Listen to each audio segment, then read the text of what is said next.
Race 2 at the Nürburgring, round 12 of DTM 2026, and Jules Gounon on pole position in the Mercedes for the second time, looking for his first podium of the year, his first victory in DTM, and a great start for the Frenchman. A good start as well for Ben Durr from second on the grid, but the drama about to unfold into turn 2 and involving two key championship contenders as Maro Engel tagged the back of Lucas Auer.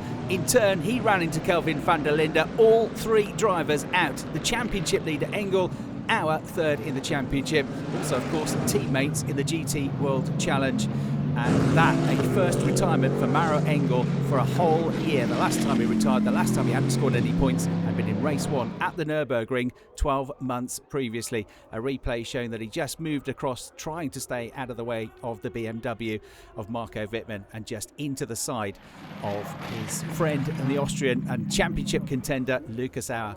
He got the car back to the pits, but there would be no further action for either of those drivers. The very unfortunate Kelvin van der Linde, former championship runner-up, an innocent victim in all of that, was also out of the race. A brief safety car, the race getting back up to speed then, and Jules Gounon, Ben Durr, and race 1 winner Matteo Cairoli, the top three as they had been on the grid. Cairoli carrying the 20 kilograms of success ballast after his dominant race 1 victory. Great battles further back as well, involving Thibaut Glock and Marco Mappelli, also involved in that.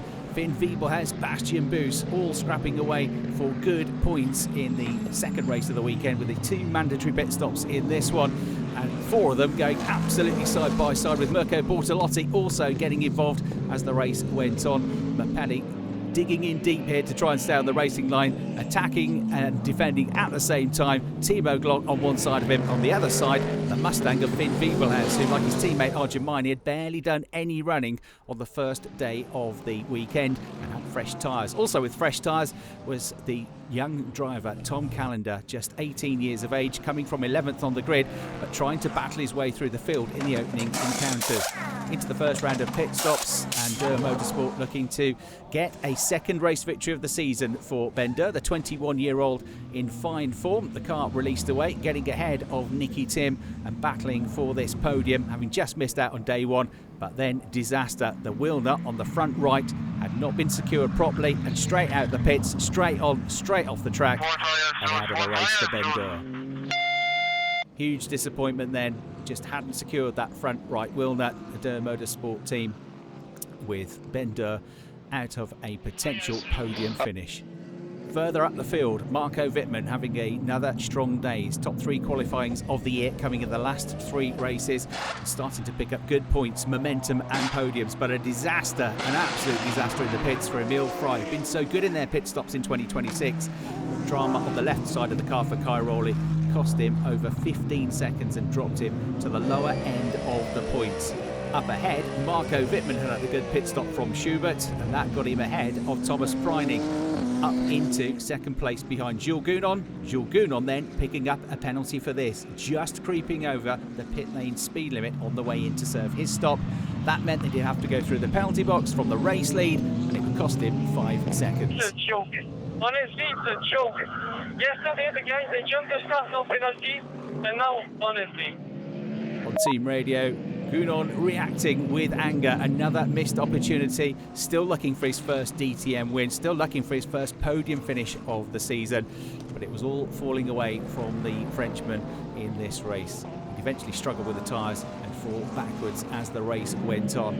So that put Wittmann and Preining in the box seats. Arjun Maini then going on the attack. He was the latest one to add to the misery of Jules Gounon in the windward Mercedes. He got through as well from 10th on the grid. He was marching up the order in his HRT Ford, as was Tom Callender from 11th on the grid. This move up the inside of Nicky Tim with 10 minutes to go, putting him up to 3rd place. Luca Exler also having a strong drive in his Lamborghini, and Arjun Maini joining the fun with Mirko Bortolotti as they all scrapped away for 3rd, 4th, 5th, 6th and 7th positions.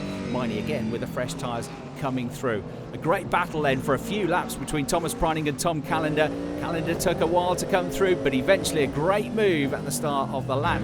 2 to go to get ahead of Thomas Preining, get himself up to 2nd place, trying to catch the race leader now, but with time running out. Tom Callender trying to become the youngest ever winner of the DTM, but it wasn't to be. Marco Wittmann was able to fend him off to pick up his first win since Zandvoort 2024. Super strong, mate. Very, very, very well done. Fucking hell, what a drive, mate. Good job. Wittmann with a terrific victory, his second podium of the weekend, his third win at the Nürburgring. The last two times he's won in the DTM at this track were in 2014 and 2016. He went on to win the championship on both occasions. Confirmation then of the results: Wittmann, Callender and Preining the top three, with Miney, Bortolotti and Engstler rounding out the top six. The next round of the championship is at the Sachsenring in a few weeks' time.